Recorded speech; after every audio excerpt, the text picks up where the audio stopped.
ராகுல் காந்தி தான் காரணம்னு நினைக்கிறேன் விஜய் அவர்கள் கட்சி ஆரம்பித்ததுக்கு. காங்கிரஸ்லேருந்து பாஜகவுக்கு 2.5 ஆண்டு காலம் எம்எல்ஏ பதவியை தொடர்ந்து முதன்மை கொறடா மற்றும் தேசிய பொதுச்செயலாளர் பதவிகள்லாம் நம்ம ரிசைன்மெண்ட்டு தான் பிஜேபியில் இணைந்தோம். பிஜேபியில் பயணிக்கணும், பிஜேபியில் பணியாற்றணும்னு ஒரே குறிக்கோளோடு தான் இணைந்தோம். பாராளுமன்ற தேர்தல் அப்போ நடைபெற்று கொண்டிருந்ததுனால நடைபெறுற சூழ்நிலையில் நிச்சயமாக வந்து கண்டெஸ்ட் பண்ணுறதுக்கான வாய்ப்பு இருக்கும் அப்படின்னு சொல்லி கூறப்பட்டது. ஆனால் ஒரு மூத்த தலைவர் வந்து தனக்கு சீட் வேணுன்ட்டு அவர் பிடிவாதமாக இருந்ததால் அவருக்கு அந்த சீட்டை கொடுத்துட்டாங்க. அதில் எனக்கு ஒன்றும் மன வருத்தம் ஒன்றும் இல்லை. அவருக்காக நான் பணியாற்றினேன். ஒரு நல்ல தமிழ்நாடு ஃபுல்லாக எல்லா இடத்துலையும் போய் பணியாற்றினேன். அவருக்கும் வேலை பார்த்தேன், உங்களுக்கு எல்லாருக்கும் தெரியும். அந்த வகையில் அந்த வாய்ப்பு இல்லைனாலும் அடுத்த கட்டத்திற்கு நிச்சயமாக தொண்டர்கள் தொடர்ந்து கேட்டுக்கிட்டு இருக்காங்க. டெய்லி ஒரு 500 காலாவது வரும், உங்களுக்கு அடுத்த போஸ்ட் வந்துருச்சா என்ன ஏதுன்னு கேட்டுக்கிட்டே இருக்காங்க. அதனால் ஒரு ஆர்வமாக கேட்கக்கூடிய தொண்டர்களுக்கும் நம்ம பதில் சொல்லி ஆகணும். அதே நேரம் நம்மை விமர்சிக்கிற எதிர்கட்சிகளுக்கும் நம்ம பதில் சொல்லி ஆகணும். நம்ம விமர்சிக்கிற கட்சிகள் குறிப்பாக பதவி எதுவும் தரல அதுக்கும் வந்து நம்ம பதில் சொல்லி ஆகணும்.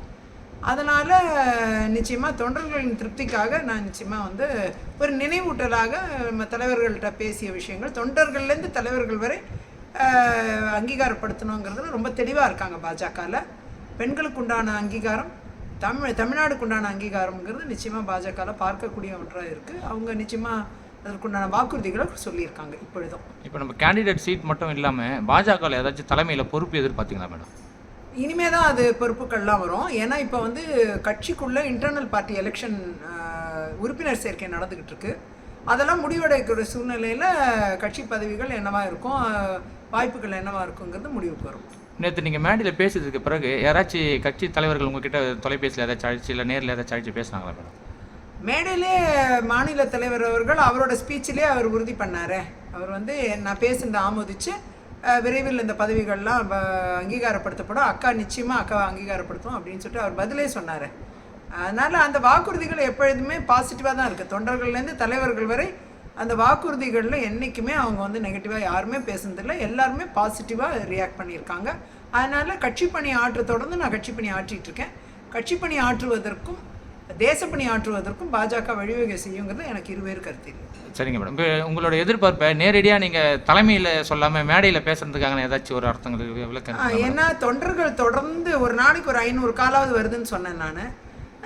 தொடர்ந்து வந்து இந்த மாதிரி உங்களோட பதவிகள் என்னவா இருக்கும், இப்போ பதவி கொடுத்துருவாங்களா கொடுத்துட்டாங்களா இப்படியே தொடர்ந்து கேட்டுக்கிட்டு இருக்காங்க. அது போக பிற கட்சிகள் விமர்சனம், 2.5 வருஷத்தை விட்டுட்டு பிஜேபியில் போய் சேர்ந்துருக்குறீங்க, உங்களுக்கு என்ன செஞ்சாங்கன்னு விமர்சனம் பொது வழியிலையும் பண்ணுறாங்க, தனிப்பட்ட முறையிலையும் பண்ணிகிட்டே இருக்காங்க. இதுக்கெல்லாம் ஏதாவது ஒரு பதில் சொல்லணும்.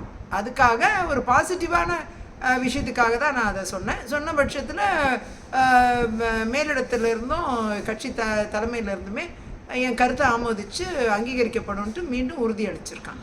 விஜய் அரசியலுக்கு வந்திருக்காரு மேடம், அதை பற்றி என்ன நினைக்கிறீங்க? இப்போ ராகுல் காந்தி சொல்லி தான் விஜய் அரசியலுக்கு வந்தாருன்ற மாதிரி ஒரு கருத்து வருது, அதை பற்றி உங்களோட கருத்து? ஆமாம், ராகுல் காந்தி அவர்கள் சொல்லி தான். ஏன்னா விஜய் அவர்கள் பல ஆண்டுகளுக்கு முன்னாடி ராகுல் காந்தி அவர்களை சந்தித்தப்போ காங்கிரஸ் கட்சியில் ஒரு பதவி எதிர்பார்த்த மாதிரி தான் அன்றைக்கி பேசப்பட்டது. ஆனால் வந்து அன்றைக்கி ராகுல் காந்தி அவர்கள் நீங்கள் ஒரு தனி கட்சி ஆரம்பித்தாலே நீங்கள் வந்து ஒரு பெரிய தலைவராக வருவீங்கன்னு சொன்னதால் அவர் இது பல ஆண்டுகள் கழித்து அது அவர் சிந்தனையில் இருந்திருக்குன்னு நினைக்கிறேன். ராகுல் காந்தி தான் காரணம்னு நினைக்கிறேன் விஜய் அவர்கள் கட்சி ஆரம்பித்ததுக்கு.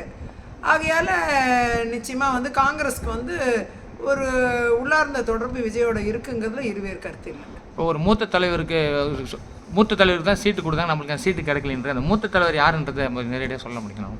மூத்த தலைவர் யாருங்கிறத நான் ஏன் நேராக சொல்லணும்? உங்களுக்கே தெரியுமே, கண்டெஸ்ட் பண்ணது யாரோ அவர் தான், வேறு யார். அதனால் அதெல்லாம் எனக்கு வருத்தம் கிடையாது. ஏன்னா அவருக்கு நான் வேலை பார்த்தேன், ரொம்ப மகிழ்ச்சியோடு வேலை பார்த்தேன். அவர் ஜெயிப்பாருன்னு ரொம்ப எதிர்பார்த்தேன். ஆனால் என்ன ஒன்று, போன தடவை எடுத்த ஓட்டிலே ஒரு 60,000 ஓட்டு வரலைங்கிற வருத்தம் தான். மற்றபடி ஒரு மூத்த தலைவர் இல்லைங்கிறதெல்லாம் எனக்கு மாற்று கருத்து இல்லை. மூத்த தலைவர் தான், ரொம்ப ஆழ்ந்த அரசியல் அனுபவம் கொண்டவர். எனக்கும் அண்ணாச்சி தான் அவர். சரிங்க மேடம். இப்போ நீங்கள் அடுத்து வந்து இப்போ 2026 நேரடியாக இந்த சட்டமன்ற உறுப்பினர் இதுவாக போட்டி எடுக்க போகிறீங்களா, இல்லை அடுத்து டேரெக்டாக எம்பிக்கு தான் போகிறீங்களா மேடம்? இதில் உங்களுக்கு அடுத்து வாய்ப்பு கொடுத்தா நீங்கள்? இல்லை, அது கட்சி தரக்கூடிய வாய்ப்பு எதுவாக இருந்தாலும் அந்த வாய்ப்புகளில் நிச்சயமாக பயணிப்பேன். அது எதுவாக இருந்தாலும் சரி கட்சி பணி ஆற்றுவதும் தேச பணி ஆற்றுவதற்காகவும் தான் நான் பாஜகவுக்கு வந்திருக்கேன்.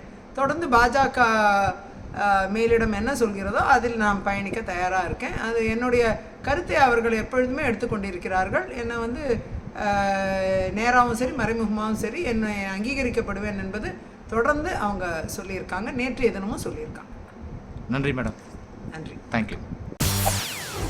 செய்திகளை உடனுக்குடன் தெரிந்து கொள்ள உடனே சப்ஸ்கிரைப் பண்ணுங்க.